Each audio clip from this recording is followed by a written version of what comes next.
अपना? जिसे मेरा नाम शुभम संघर्ष है।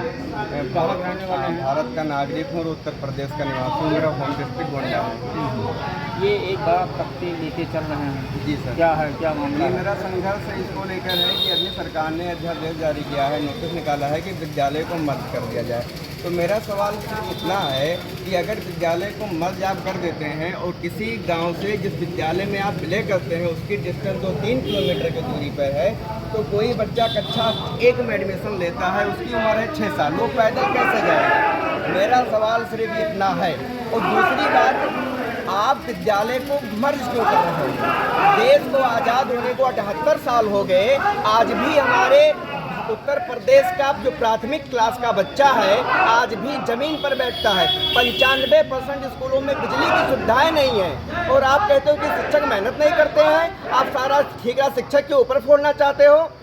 आप अपनी नाकामियां छुपा रहे हो। हम अंतरिक्ष पे हम जाने की बात करते हैं, हम अपने आप को विश्वगुरु की हम बात करते हैं, लेकिन रोना आ जाता है कि आज भी हमारे प्राथमिक के बच्चे जमीन पर बैठते हैं।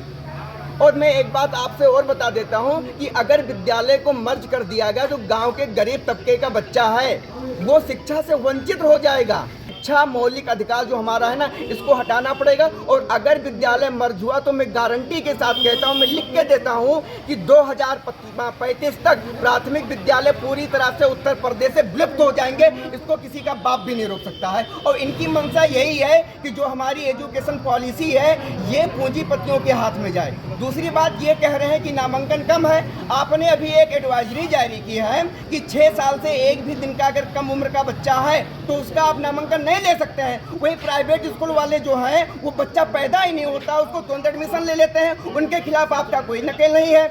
उत्तर प्रदेश में शराब की नदियां बह रही हैं, हर चौराहे पे शराब का ठेका खुला है, प्राइवेट स्कूल वाले खुलेआम लूट मचा रहे हैं। आपके गोंडा प्रदेश, आप गोंडा जिला को ही ले लीजिए, कम से कम 200 विद्यालय ऐसे हैं जो गैर मान्यता प्राप्त हैं। बस सारा का जो आपका ठीक रहा है गरीब तबके को लेकर है कि गांव का जो गरीब तबके का बच्चा है वो पढ़ ना पाए।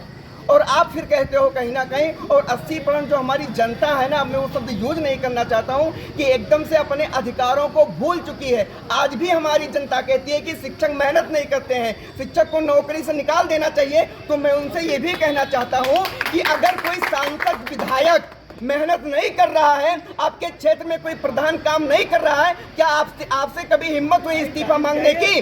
और दूसरी बात, अगर शिक्षक मेहनत नहीं कर रहा है, अगर आप शिक्षक की नाकामियों पर ये कदम उठा रहे हो, तो 2014 से लेकर 2025 तक जितनी भी परीक्षाएं हुई हैं सारी की सारी परीक्षाएं लीक हुई है। इस नाकामी पे आप अपना इस्तीफा दोगे? मेरा ये सवाल है। अगर शिक्षक की नाकामी पे आप विद्यालय को तुम मर्ज कर रहे हो, तो क्या जितने भी परीक्षाएं हुई, परीक्षाओं का पेपर लीक हुआ, तो क्या इस नैतिकता के आधार पर आप इस्तीफा दोगे साहब? अभी खबर निकल के आ रही है कि 9वीं क्लास का जो फेल है खिलाड़ी है उसको आप बीएससी का शिक्षक अधिकारी बना दिए हो यार। मतलब ये बातें सोचिए। जो बेचारा इलाहाबाद लखनऊ बैठकर आईएएस पीसीएस की प्रीलिम्स की तैयारी करता है, प्रीलिम्स निकाले, मेंस निकाले, इंटरव्यू निकाले, तब जाके वहाँ पर बीएससी शिक्षा अधिकारी तक पहुँचता है। एक तब तो 9वीं क्लास के जो फेल है उसको आपने शिक्षा अधिकारी बना दिया है। हमारी शिक्षा व्यवस्था कहाँ जा रही? किसी ने कोई सोचा है? किसी ने नहीं सोचा है। इनकी साफ मन से मुझे रोना आ रहा है, ठीक है।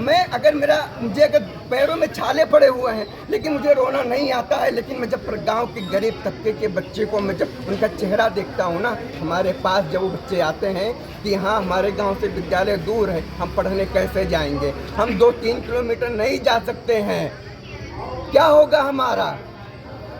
और जो हमारी बहन बेटियां हैं, हम कहते हैं कि बेटी बचाओ बेटी पढ़ाओ, यार कुछ तो शर्म करो, कुछ तो लाज कर लो। आप कम से कम उन बेटियों के बारे में तो सोचिए कि यहाँ विद्यालय को ना मर्ज किया जाए बल्कि विद्यालय को व्यवस्थित किया जाए। भाई जब आप सारी सुविधाओं दोगे तो एक शिक्षक जी जान लगाकर केवल आपके बच्चों को पढ़ाने का प्रयास करेगा। केंद्रीय विद्यालय, जवाहर नवोदय विद्यालय, ये भी तो सरकारी है, केंद्र सरकार से अटैच है, सारी व्यवस्थाओं से लेस है। आज वहाँ लोग 50-50 हज़ार रुपये लेकर खड़े हैं कि हमारे बच्चों का एडमिशन हो जाए। तो अगर राज्य सरकार क्या 3-4 कमरों को व्यवस्थित ढंग से नहीं बना सकती है उनको? आप मुझे बताइए, क्या राज्य सरकार 3-4 कमरों को व्यवस्थित ढंग से नहीं बना सकती है, बेंच नहीं लगवा सकती है? आज़ाद भारत 78 साल के होने के बावजूद भी अभी आपातकाल बनाया गया है। मुझे तो बहुत शर्म आई कि जिस प्रदेश में प्राथमिक क्लास के बच्चे, जो बेसिक शिक्षा की, जहां से हमारे गांव का भविष्य निकलता है, देश का भविष्य निकलता है, वहां हमारे बच्चे आज जमीन पर बैठते हैं। तो इसमें शिक्षक की गलती नहीं है साहब, इसमें आपकी नाकामी है। अपनी नाकामियों को सुधारिए। और अगर मैं अब मीडिया के माध्यम से कहना चाहता हूं, अगर प्रदेश का एक भी विद्यालय अगर मर्ज हुआ तो मैं शुभम संघर्ष में किसी भी हद तक जाने के लिए तैयार हूं, फिर मुझे कोई रोक नहीं सकता।